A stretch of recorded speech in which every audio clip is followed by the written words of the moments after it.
Paz e graça para você ligado nessa emissora. Começamos agora o seu programa de reflexão, entrevistas e debates de todas as noites. Hoje uma entrevista para lá de especial e muito esperada por muitos anos. Vamos conversar com um dos maiores pregadores evangélicos do país, mais conhecido, Reverendo Hernandes Dias Lopes. Você não pode perder.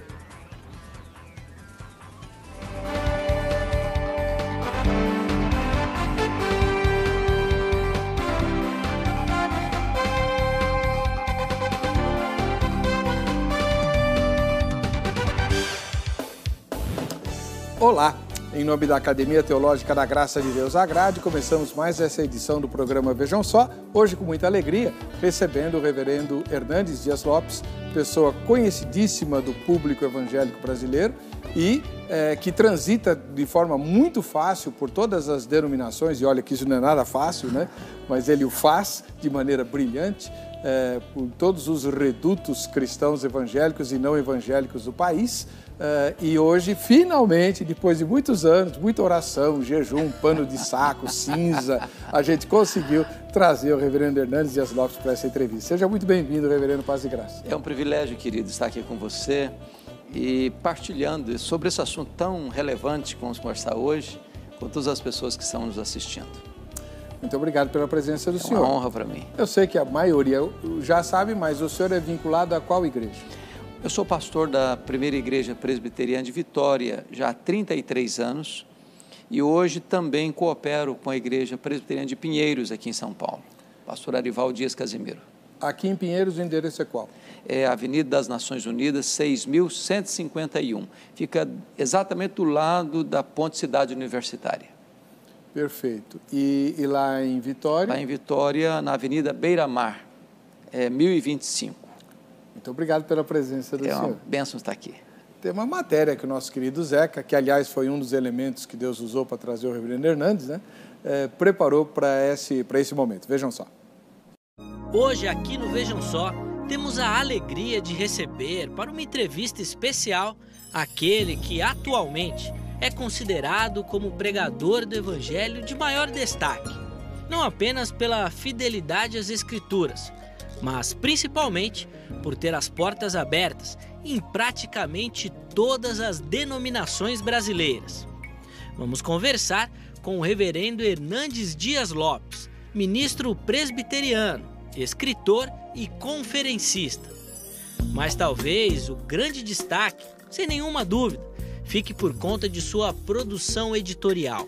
Hernandes é um dos maiores escritores teológicos do Brasil, com mais de 130 títulos publicados com bastante sucesso. A qualidade de sua escrita é tanta que hoje ele é membro da Academia Evangélica de Letras do Brasil. Vamos falar sobre diversos assuntos, como por exemplo, quais as maiores dificuldades, os desafios e o avanço do ensino teológico no Brasil. Afinal de contas, ainda vemos muito material importado e talvez uma produção acadêmica, quando o assunto é teologia, pequena aqui em terras brasileiras. Além disso, iremos aproveitar para conversarmos sobre como está o púlpito brasileiro, o que está sendo ensinado ao cristão brasileiro e como é o preparo hoje dos pregadores.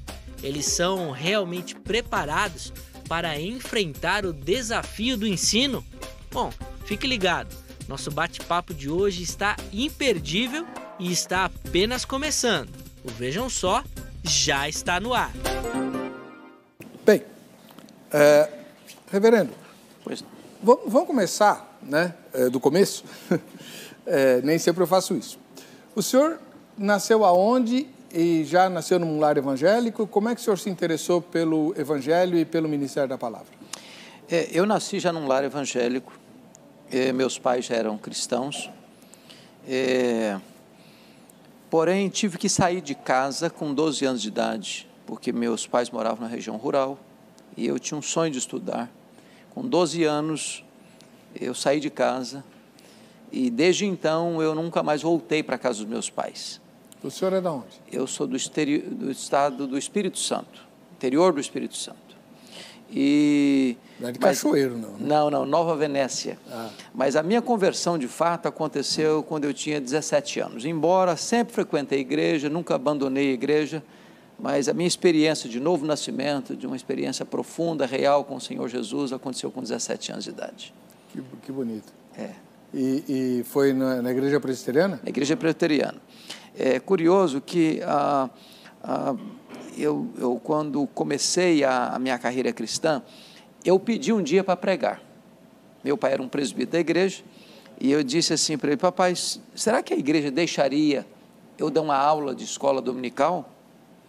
E eu acho que eles foram muito corajosos. Não, vamos deixar sim. E eu preparei uma lição, e é curioso que com 15 minutos eu não tinha mais nada para falar. Mas na semana seguinte me convidaram para pregar, eu aceitei com muito temor. Aí as pessoas começavam a dizer assim: você precisa ser pastor. Eu abominava a ideia. Meu sonho de criança, até de juventude, era ser político e advogado. Não brinca. Eu não perdi um comício por nada. Eu queria escutar até o último orador, enquanto ele não descia do palanque, eu não ia embora. No dia que eu fiz 18 anos, eu tirei meu título, me filiei num partido e tinha sonhos nessa área. Até o dia que Deus me chamou para o ministério. Eu conversava com um presbítero amigo e dizia para ele que depois que eu me tornasse um advogado, que eu tivesse uma carreira política, aí eu entraria num seminário para fazer teologia, para servir um pouco melhor a Deus. Ele botou o dedo no meu nariz e disse assim: você está querendo dar a sobra para Deus. Deus quer você hoje, agora, com a sua juventude, com a sua inteligência, com o seu vigor. Aquela palavra entrou como flecha no meu coração. E eu saí daquela conversa 100% convicto de que Deus me queria no ministério. E eu entrei no seminário com 19 anos de idade. O senhor fez qual seminário? Seminário de Campinas, Seminário Presbiteriano de Campinas. Internato? Exatamente. E que época foi? Não foi naquela época conturbada, ou foi? Foi um pouquinho depois, 78, 81. Foi um tempo áureo do seminário, uma juventude brilhante, graças a Deus. Hoje, pela graça de Deus, alguns expoentes da igreja foram daquele período, um período assim de ânimo, de entusiasmo, uma juventude que tinha muitos sonhos no coração, e foi uma coisa muito linda, preciosa. O senhor tem quantos anos de ministério, reverendo? 36 anos. 36 anos de ministério, graças a Deus. Bom, a gente está conversando aqui com o reverendo Hernandes Dias Lopes, um dos pregadores mais conhecidos do país, por causa do trabalho dele na televisão. Quanto tempo esse trabalho já tem? Já estou na televisão há mais de 16 anos. Começou onde? Eu comecei lá em Vitória, alguns programas esporádicos, mas nós começamos com o programa Verdade e Vida, que ainda está hoje no ar, indo ano que vem para a Band Rede Nacional. Então, e com outros programas, e depois que em 2010 eu vim para ser diretor da Luz para o Caminho, que é uma agência missionária que trabalha com a área de produção de conteúdo de televisão, de internet, aí isso ampliou bastante, graças a Deus. Agora, reverendo, o custo dos programas na televisão é bancado pelo senhor, pela sua igreja ou pela denominação? O programa Verdade e Vida é bancado pela Igreja Presbiteriana do Brasil. Eu faço também o Cada Dia, que é patrocinado pela Igreja de Vitória. O Cada Dia é da igreja? É da Igreja de Vitória. Fizemos o Conexão com Deus, que é patrocinado pela Igreja Presbiteriana de Pinheiros, hoje está em redes sociais. E, via de regra, eu pessoalmente não sou aquele que sustenta financeiramente o programa. A igreja que faz isso, a denominação que faz isso. Muito bom, um trabalho muito bom, né? É muito bom. O nosso presidente, o ex-presidente do Supremo Conselho nosso, na época que ainda chamava Supremo Conselho, tentou fazer isso, mas infelizmente a Igreja Presbiteriana Independente não se aglutinou o suficiente para isso, né?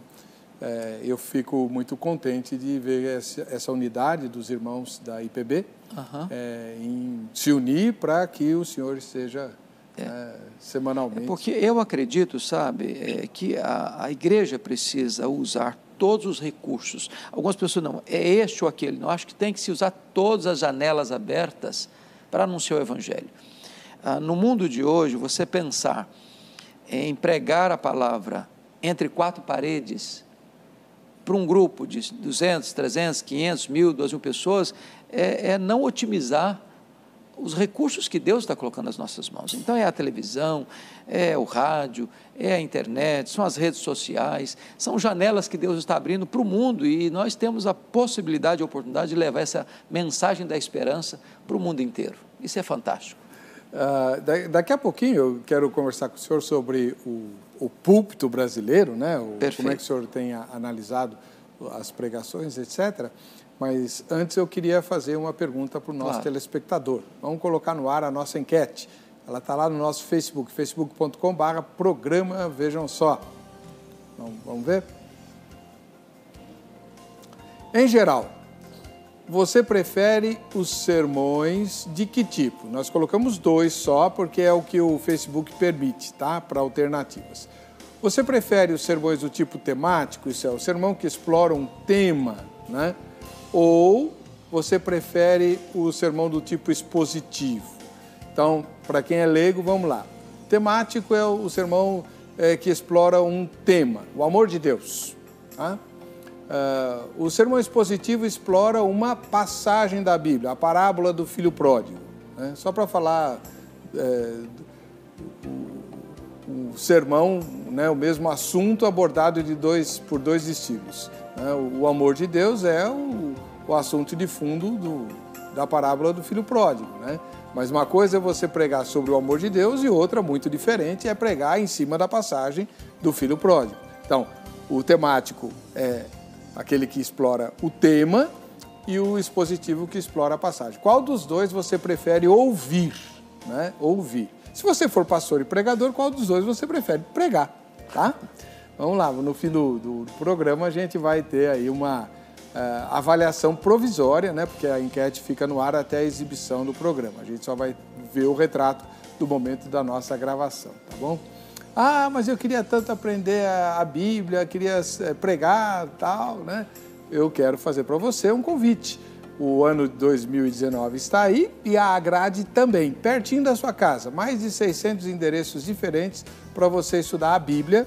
Em todas as unidades da Agrade você tem o curso bíblico, né? E você pode descobrir qual é a unidade perto da sua casa ligando no horário comercial, para 0 operadora 11 3115 0819 31500819.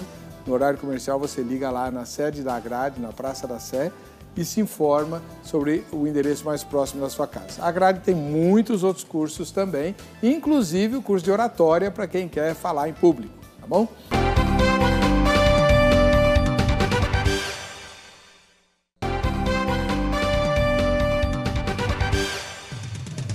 Bom, deixa eu agradecer o público que tem nos acompanhado, né?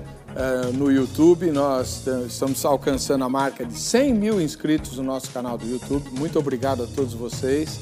Deus abençoe. E uma parcelinha desses 100 mil podia me dar uma forcinha no YouTube lá do Weber Cocarelli, né? Porque, aliás, hoje mesmo eu postei um vídeo sobre esses problemas que o presidente Bolsonaro está enfrentando.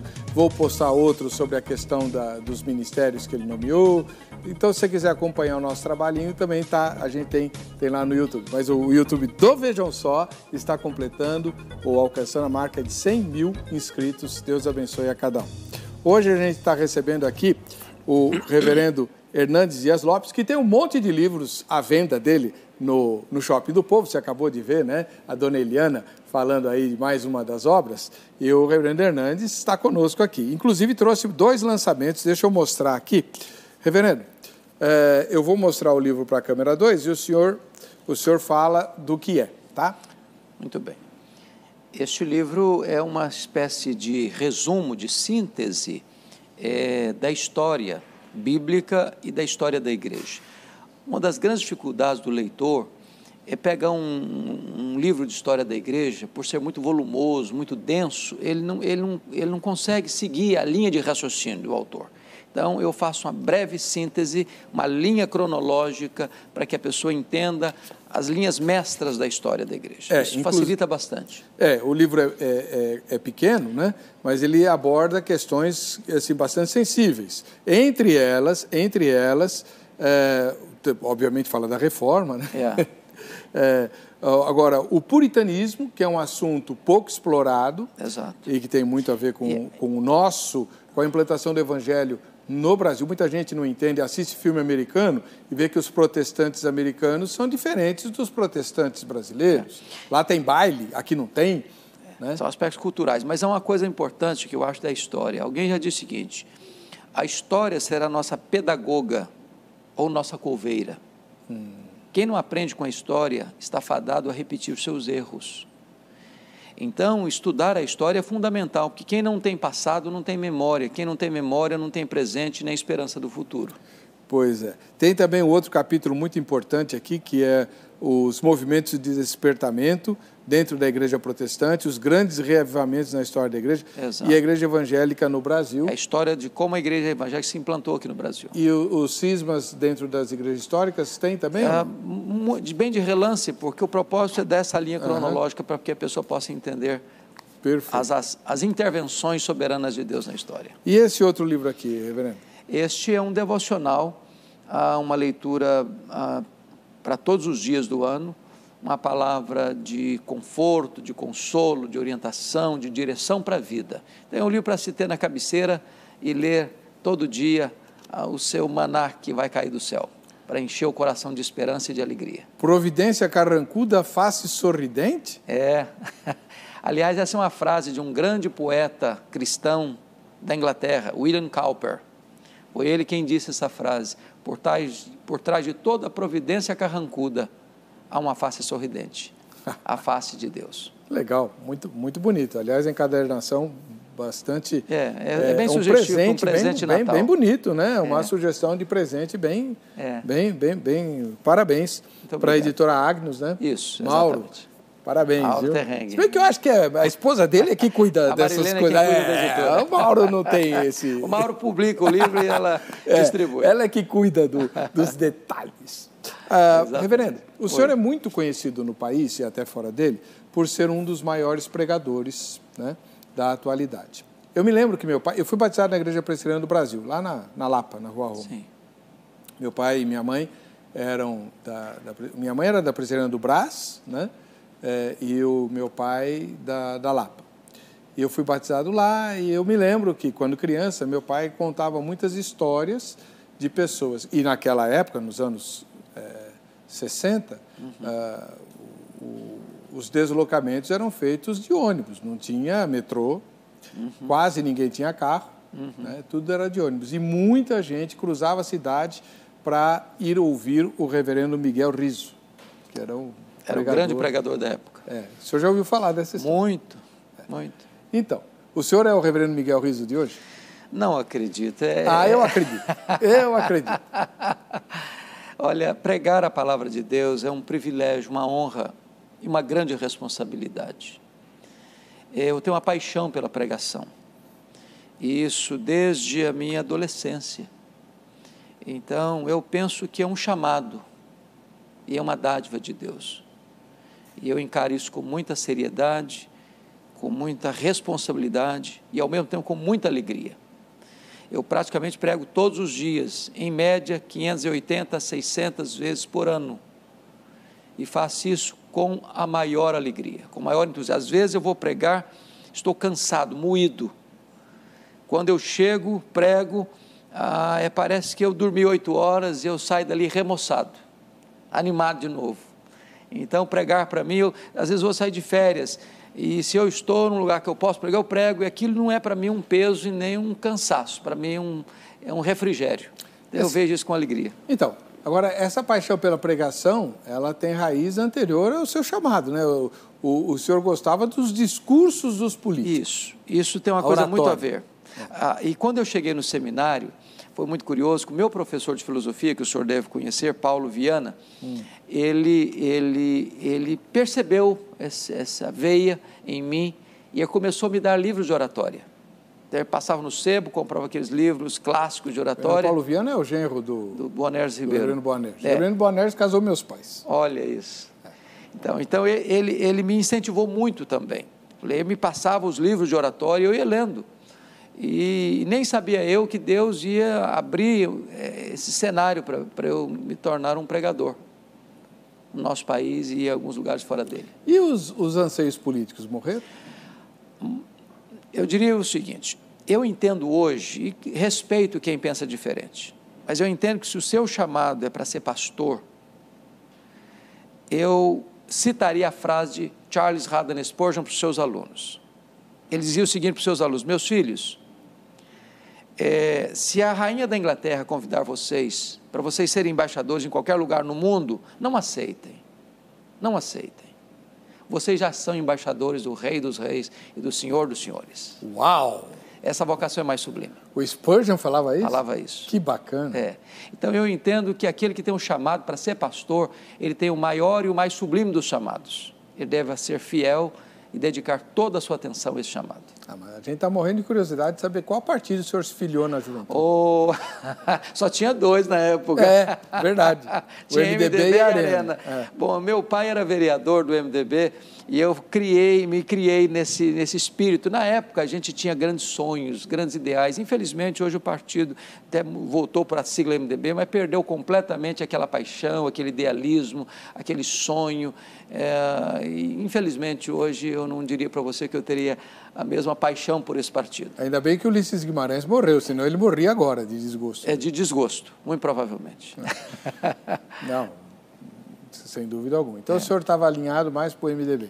Na época, sim. O senhor tem tendência a linha de esquerda ou não?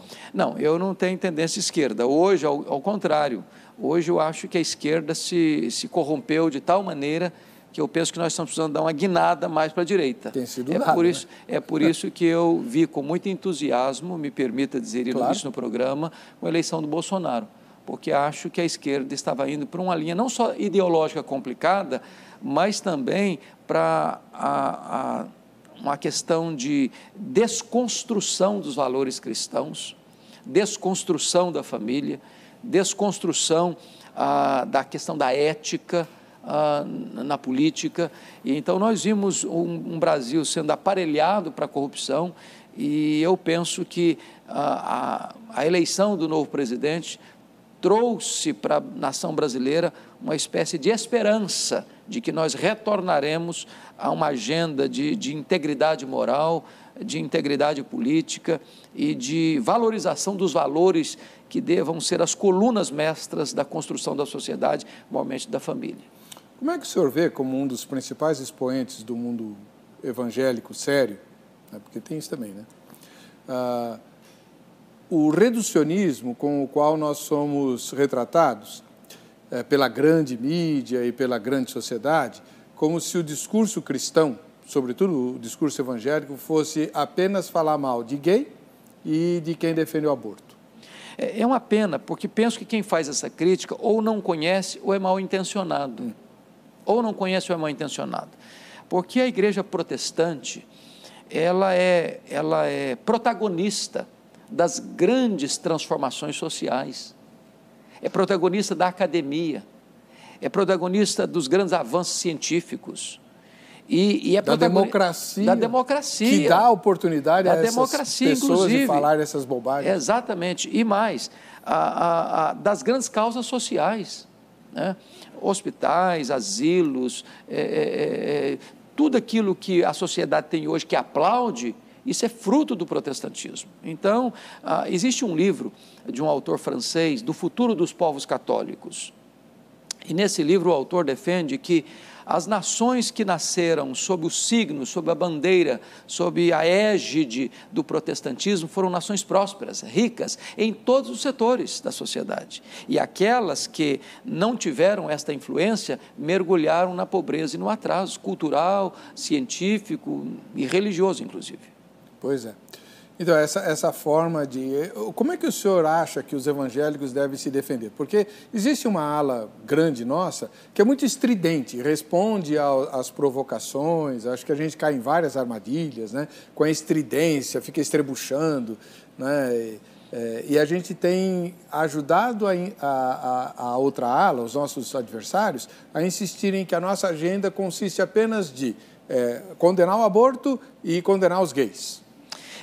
Eu penso que essas pautas, elas precisam ser também trabalhadas, porém, limitar a influência cristã, evangélica, protestante apenas a essas pautas é um reducionismo primário, né? Então, a igreja protestante, evangélica, ela precisa primar, primeiro, não fazer da igreja um curral eleitoral, não fazer do púlpito um palanque, não transformar a igreja num grupo de pessoas domesticadas para seguir a cabeça daquele líder religioso. Porque o que nós entendemos é que o protestantismo resgata essa ideia do sacerdócio universal dos crentes, em que cada crente, ele é um bereano, ou seja, ele tem capacidade de ouvir quem está falando, filtrar o que está sendo falado e tomar suas decisões. Então, ele não é domesticado. E ele tem uma pauta, por exemplo, se você pega a obra do socialismo de Calvino, dos reformadores da época, eles pensavam numa sociedade justa. Eles tratavam da questão de juros, eles tratavam da questão de distribuição de renda, eles tratavam da questão da justiça social, eles tratavam da questão do trabalho, eles tratavam da questão do desenvolvimento pleno da nação. E eu penso que essa compreensão macro, ela é fundamental. É claro que tem essas agendas morais, por exemplo, nós somos contra o aborto de fato, nós temos a ideia de que Deus instituiu a família e a família tem parâmetros, né? A família, o casamento, ele é heterossexual, ele é monogâmico, ele é monossomático, ele é indissolúvel. Essas são pautas da palavra de Deus, da igreja cristã ao longo dos séculos, né? Agora, limitar esta pauta apenas a esses dois tópicos que o senhor levanta, né, a questão dos gays e a questão do aborto, é reduzir demais a influência protestante. A nossa influência é muito maior que isso. Na verdade, a intenção é muito clara, né, dos adversários. Eu discordo do senhor que o povo não nos conhece. Conhece muito bem. É má intenção mesmo. Então, deve ficar a ideia todo crente é burro, porque essa ideia já existia no passado, ser evangélico é ser ignorante, né? Então, todo crente é burro, por quê? Burro por quê? Porque dá dinheiro para o pastor, dá o dízimo lá.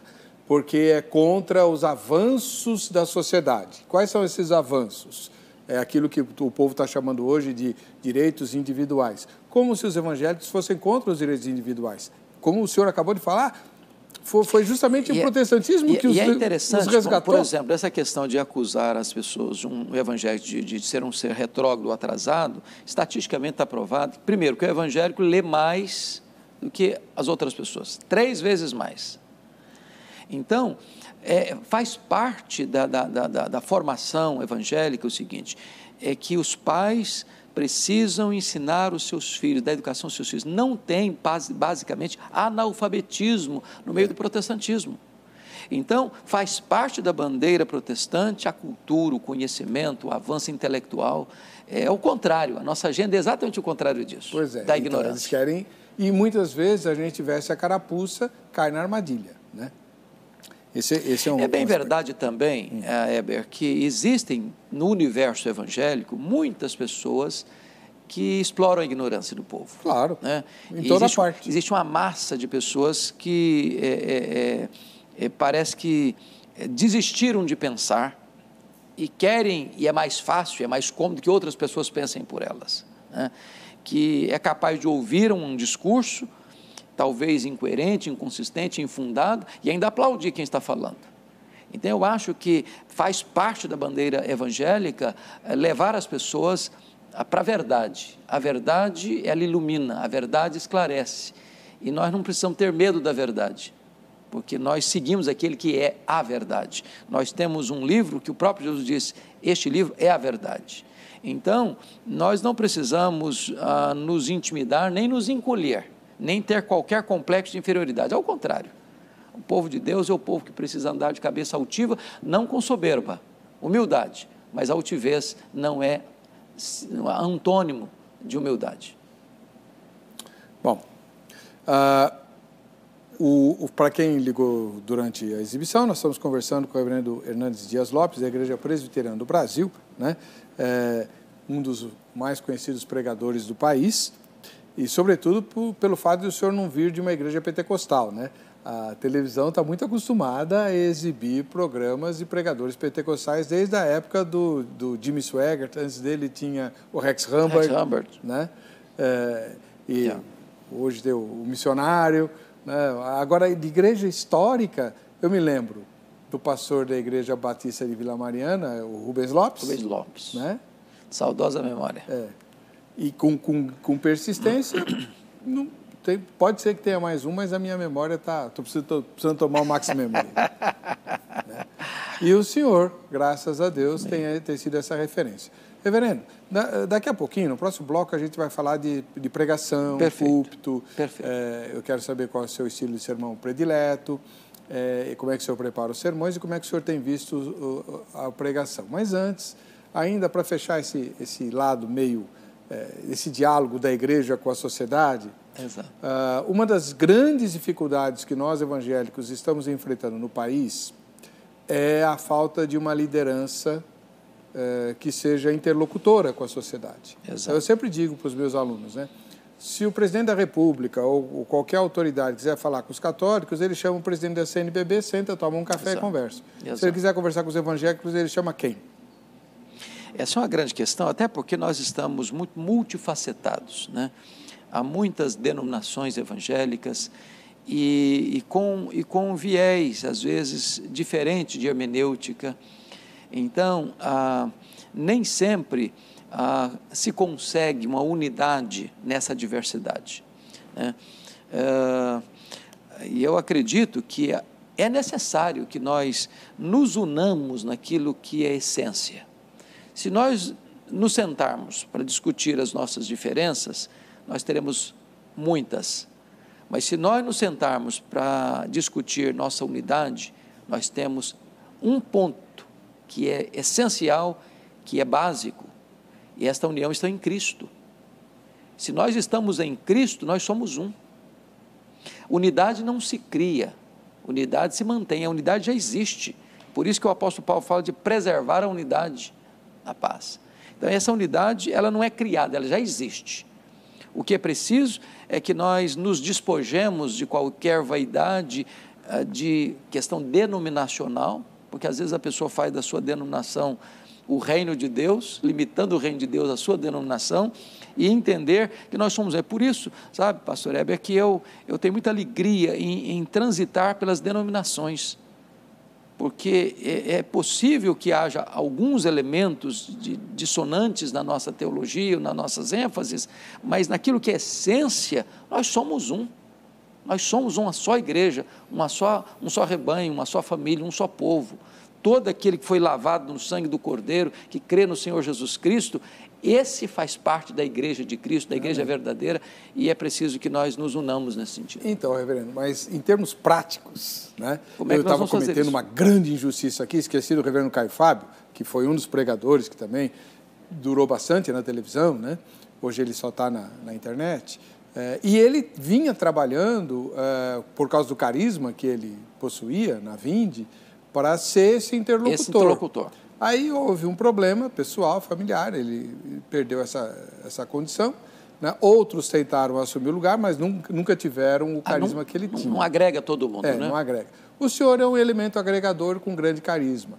Caso o senhor fosse guindar dessa posição, o senhor aceitaria? Olha, eu nunca me senti nessa posição. Eu acho que, até porque isso demanda tempo e demanda uma agenda. E como eu estou muito focado neste chamado que Deus me deu, que é a pregação, por entender que esse é o meu dom, assim, mais relevante, eu estou focado nisso. Mas eu acho que talvez tenha pessoas mais preparadas do que eu para assumir esse posto. Mas eu sempre me coloco à disposição de Deus para qualquer coisa que Ele me chamar e eu estou pronto. Um servo não diz não, um servo bate continência. Amém. A gente vai para o intervalo, na volta vamos falar sobre pregação, aqui no Vejam Só.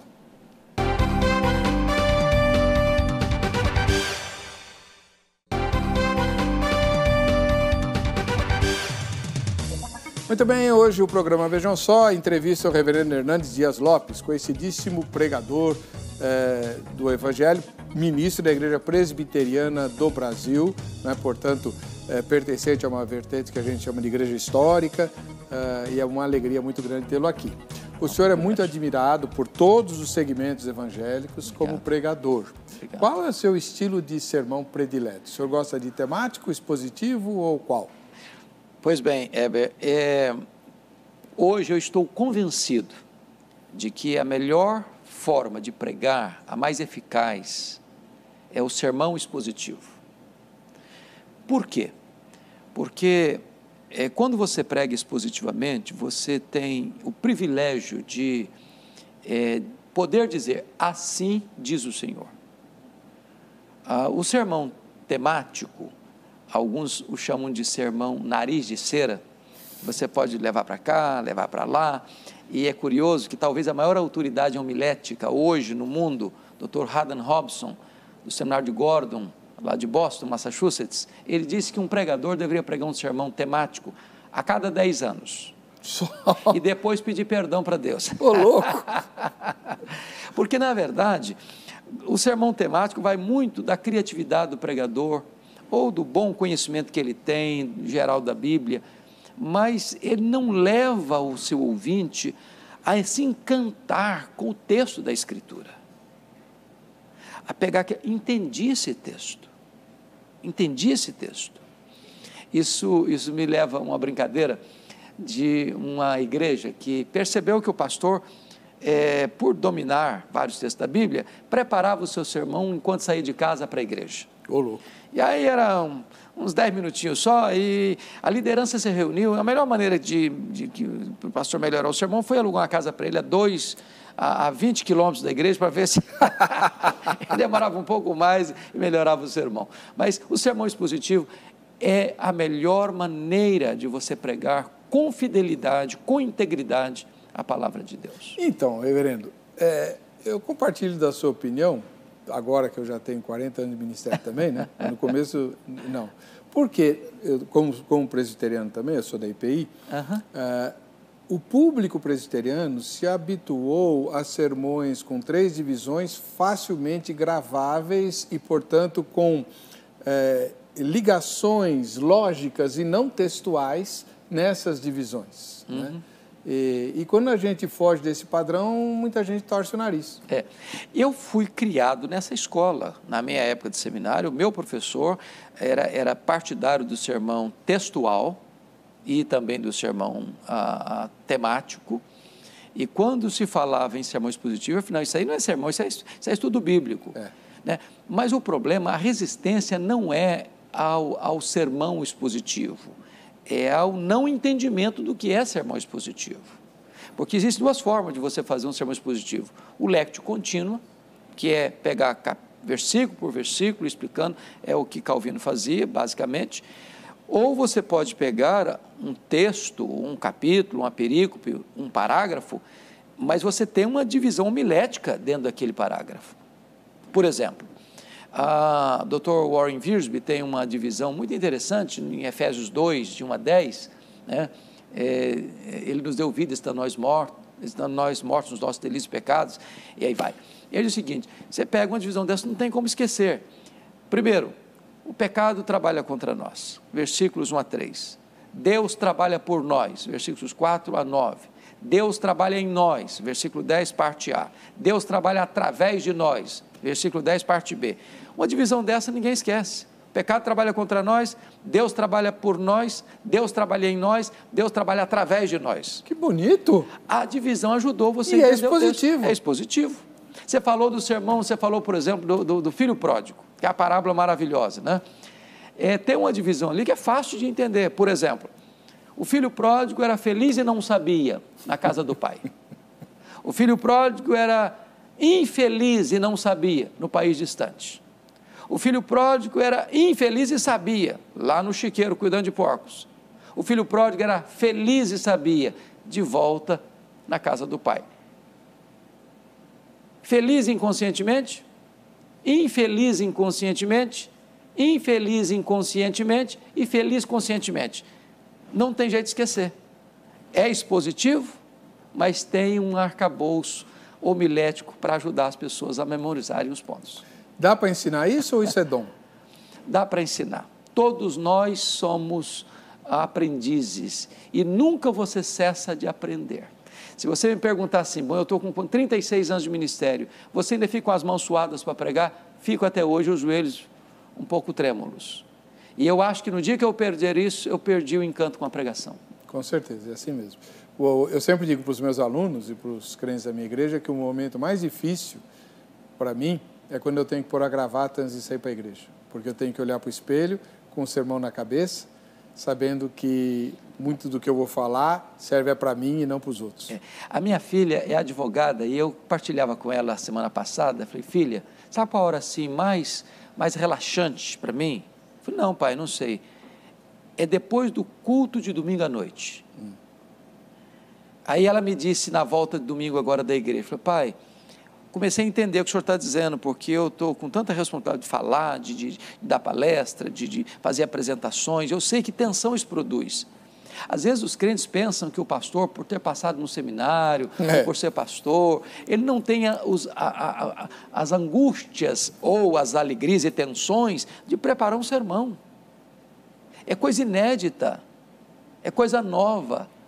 E você trazer aquele alimento para o povo, e você ter a alegria de partilhar aquilo com a igreja, e de você entrar para o seu escritório, pedir a Deus sabedoria, pedir a Deus graça, pegar o texto, examinar o texto, e eu entendo que pregação expositiva possa ser resumida em 3 verbos: ler o texto, explicar o texto e aplicar o texto. Tudo isso vem para o seu coração, e você então depois entrega aquilo para o povo. É algo sublime, algo glorioso, algo fantástico, né? O senhor dá aula de homilética?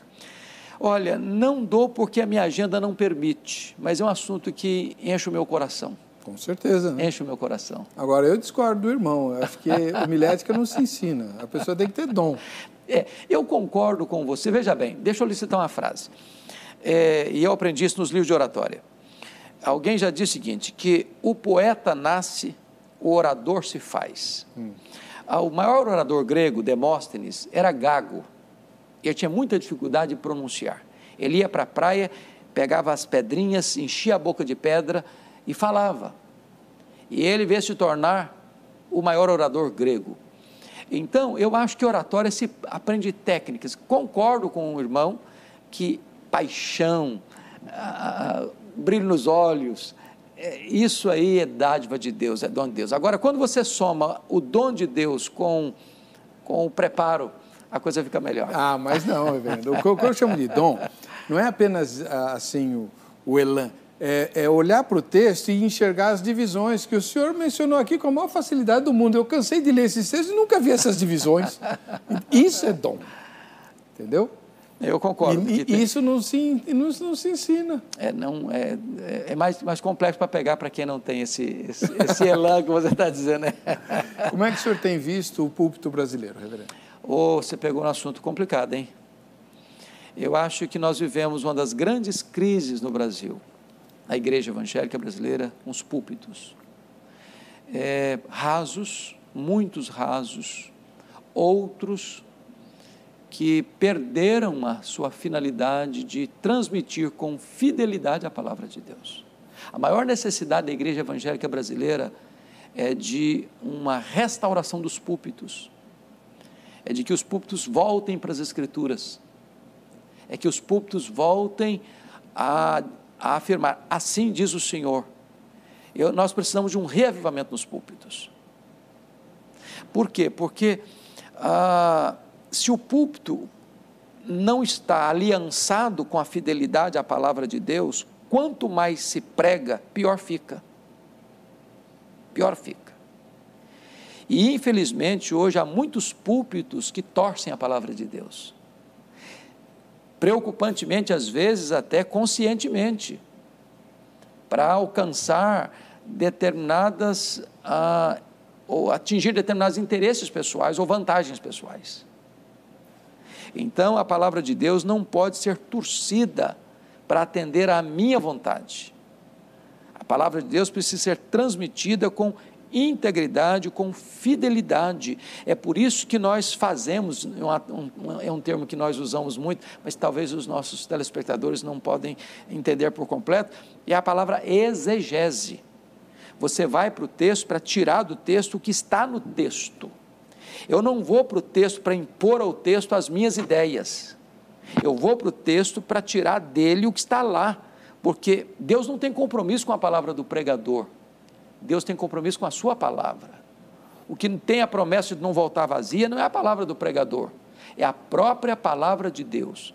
Quando o pregador não prega a palavra de Deus, ele se torna um falso profeta, porque promete em nome de Deus o que Deus não está prometendo, proíbe em nome de Deus o que Deus não está proibindo. Então é gravíssimo. A sua pergunta para mim é soleníssima. Nós estamos precisando de uma restauração, de uma reforma e de um reavivamento nos púlpitos no nosso país. E como fazer isso, reverendo? Porque nós fizemos isso, uma reforma na liturgia, principalmente na parte de música. Eu lembro quando eu era criança, a parte de música era muito desprestigiada na nossa igreja, cantava-se de forma arrastada, né? Os crentes eram chamados de cordeiros por causa do mestre, mestre. Lembra desse? Lembro. Que é muito bonito, por sinal, mas não é cantado assim, né? Então aí vieram os Vencedores por Cristo e outras bandas e revolucionaram a parte de música na igreja, às vezes até com um pouco de exagero. Há cultos em que tem muito mais música do que pregação, né? Por uma razão. Por exemplo, quando a pregação é fraca, outra coisa é para você preencher esse vazio, esse espaço. Então, você sabe, quando você chega numa igreja, eu prego em muitas igrejas, diversas denominações, eu chego, imediatamente eu tenho um diagnóstico se esta igreja é uma igreja que está acostumada com o cardápio da palavra de Deus ou não. Quer um exemplo? Você chega, abre o texto para pregar, e leia o texto, terminou de ler, o povo faz isso aqui, ó. Você pode saber que essa igreja não está acostumada com Bíblia. Ela não vai, ela não tem expectativa de que o pregador vai pegar aquele texto que leu e vai expor aquele texto. Porque tem pregador que lê o texto, vai embora o texto, nunca mais volta para o texto. Então, uma igreja acostumada com a exposição da Bíblia, ela vai acompanhar. E aí é maravilhoso, porque o pregador, se ele não pregar com fidelidade, o povo vai perceber, não, o pastor está pregando uma coisa aqui que não está aqui. Mas não é isso que o texto está dizendo. Então, nós precisamos ensinar o nosso povo a amar a palavra de Deus, expondo a palavra de Deus, para que quando terminar o sermão, o povo não esteja, que pregador fantástico. Não, a questão não é essa. Que texto maravilhoso, que verdade gloriosa, que Deus sublime. Então, não vai se encantar com o pregador, vai se encantar com a pregação. Amém. Glória a Deus. A gente pode perguntar sobre que tipo de sermão as pessoas gostam de ouvir, né? Lá na igreja, lá na Crentolândia. Vamos ver o que nós ouvimos. Você prefere mais uma pregação expositiva ou uma pregação temática e o porquê da sua escolha? Eu prefiro mais a temática, né? Porque, pelo menos no tema que o palestrante está falando, você sabe o que ele está tratando, né? Ele não vai divagar por assuntos da cabeça dele, alguma coisa que ele possa... Então, tem um tema mais fácil de você avaliar se está dentro, se está fora, se está certo, se está errado, entendeu? Então, dá para você fazer uma análise melhor, por isso que, por dar para fazer uma análise melhor, eu prefiro essa, entendeu? Eu prefiro um expositivo, porque, na verdade, traz uma realidade para a gente, um fácil entendimento. Então, nós tratamos de várias culturas hoje, pessoas pobres, ricas, pessoas que nunca ouviram falar da palavra, ou já ouviram, mas através de quando era pequeno e não acreditaram porque se espelharam em alguém, se espelharam no homem. Então, uma exposição traz uma realidade, traz um figurativo, traz algo que as pessoas entendam com mais facilidade. Eu prefiro o expositivo, até porque eu me identifico mais, né? E acho que para mim se torna mais claro até na hora de ministrar. A expositiva ela seria melhor para atingir o alvo, que ela explica o texto e o contexto. A própria palavra ela é autoexplicativa, né? Você lê um versículo em uma parte, aí você vai nas referências, esse mesmo versículo está explicando em outra passagem e traz, tanto está trazendo a resposta anterior como a resposta, em outros livros ele está trazendo a mesma resposta. Ou seja, a própria Bíblia ela não se contradiz. Se você traz um texto, um assunto temático, você pode se contradizer. Eu escolheria o temático, né? Você pega um tema, né, e estuda aquele tema ali e em cima ali da palavra, né? Você relata o que Deus trouxe para você, né? Eu prefiro ela expositiva, né? A maneira do pregador se expressar, eu acho que fica mais claro para a gente compreender. Dividiu bastante, hein? Mas é curioso que quando as pessoas dão a justificativa porque prefere isso, prefere aquele, às vezes não está ainda no núcleo da coisa. Por exemplo, quando você fala, eu prefiro o temático, é claro que se você vai desenvolver um tema, a pessoa pode, bom, entendi esse assunto, isso é ótimo. E não estou dizendo que o sermão não possa ser temático, que não possa ser um sermão textual, ou que tem que necessariamente sempre ser expositivo. Por exemplo, nós estamos agora nos aproximando do Natal. É possível que você pegue o tema, o nascimento de Cristo, e passeie pelos evangelhos, por todos os relatos e contextuais do nascimento de Cristo. É legítimo isso. O que não pode jamais deixar de ser é que o que precisa ser esclarecido é o texto. O sermão não pode brotar da cabeça do pregador. Por exemplo, o camarada diga assim, eu já tenho o sermão pronto, só falta o texto agora. Então, ele produziu o sermão fruto da imaginação dele. Não, o sermão não importa se ele é textual, se ele é temático, se ele é expositivo, o pregador precisa pregar a palavra. Não é sobre a palavra, é a palavra. Então, é fundamental, senão ele não está pregando, ele está fazendo um discurso religioso. Mas quando ele pega o texto da Escritura e explica esse texto, aplica esse texto, aí ele está pregando. Porque aí ele está levando o povo de volta para a Escritura. E esta palavra é a verdade, esta palavra é alimento, esta palavra é poderosa, essa palavra é eficaz. Agora, eu posso ser eloquente, eu posso ser emotivo, se eu estou pregando fruto do meu coração e não da palavra de Deus, eu fiz um discurso religioso, mas eu não preguei. Eu não preguei. Uma última pergunta, reverendo. Sim. Como é que o senhor tem visto a tendência de muitos pregadores usarem técnicas ligadas à programação neurolinguística, ou então técnicas ligadas às terapias de autoajuda, e colocar isso no sermão? Veja bem, eu acho que toda vez que eu tento acrescentar algo à palavra, eu estou diminuindo a eficácia da palavra. A palavra, ela tem vida em si mesma, ela não precisa de muleta, ela não precisa de auxílios para mantê-la de pé, ela é viva, ela é poderosa, ela é eficaz. O que nós precisamos não é buscar acessórios, o que nós precisamos é nos aprofundar nessa palavra. E é curioso, o irmão que já tem tantos anos de ministério também, e às vezes as pessoas dizem, o pastor conhece muito Bíblia. A sensação que o irmão tem, que eu tenho, é o seguinte, eu estou só arranhando a superfície. Mas só arranhando a superfície. Este livro é sublime, esse livro é inspirado, esse livro é infalível, esse livro é inerrante, esse livro é a palavra do Deus vivo, e eu posso ter 500 anos de vida e eu não vou esgotar este livro. Então, toda vez que eu fujo dele para buscar acessórios aqui, ali, acolá, eu estou desprezando o manancial de águas vivas. É maravilhoso, é por isso que nós temos que nos voltar para a palavra, estudar a palavra, mergulhar na palavra, debruçar sobre essa palavra, nos afadigar na palavra, porque eu não preciso inventar roda. Todo pregador que precisa buscar novidades para tornar o púlpito mais interessante, ele vai chegar num momento que vai cair num marasmo, porque eu digo, novidade é igual chiclete. Quando você começa a mascar, tem açúcar, depois vira borracha.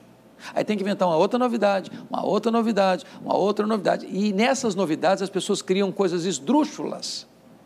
Quando se esse pregador estiver se dedicando a estudar a Bíblia, a pregar a Bíblia, ele vai sempre ser relevante, ele sempre vai ser atual, ele sempre vai ser eficaz, porque a palavra de Deus tem a promessa do próprio Deus de não voltar para si vazia. E hoje, sabe, Heber, uma coisa que eu tenho visto no Brasil inteiro, aqueles pregadores que estão dando água com açúcar ou entregando no púlpito mensagens de misticismo ou sincretismo religioso, isso está se transformando num cansaço, está tendo uma ressaca, o povo não está aguentando mais e está tendo uma evasão em massa de pessoas que querem palavra, querem Bíblia, que querem comer pão e não palha. Isso é um fato que está acontecendo no Brasil inteiro. Amém. Conversamos com o reverendo Hernandes Dias Lopes. Deixa eu mostrar de novo os livros do reverendo, né? Ele acabou de lançar esse panorama da história cristã, né? Com bastante objetividade. Ele trata das questões ligadas aos temas mais sensíveis do mundo evangélico, sobretudo aqui no Brasil. E esse livro que é um presentaço, né? Olha, com beira dourada, capa dura e tal. É um livro uma coletânea de meditações, uma por dia, reverendo? Uma por dia. Olha só, para 2019, né? Que bonito. Tá bom. Quem quiser pode entrar em contato com o reverendo Hernandes Dias Lopes pelo site dele, que está publicado no nosso Facebook. Tá bom? Vamos ver o resultado da enquete? 80% prefere positivo. Tá isso bom. É uma coisa boa, né? É maravilhoso isso. Deus abençoe a todos. Muito obrigado pela presença, reverendo. É um privilégio, pastor Heber, de estar aqui com o irmão, de participar desse programa, e eu espero que esta entrevista possa redundar em despertamento, de interesse, para que as pessoas se voltem para a palavra e amem a pregação expositiva. Amém. Contamos com o senhor o ano que vem. Contem comigo, eu estou sempre aqui às ordens. Vamos lá. Deus abençoe. Um grande abraço.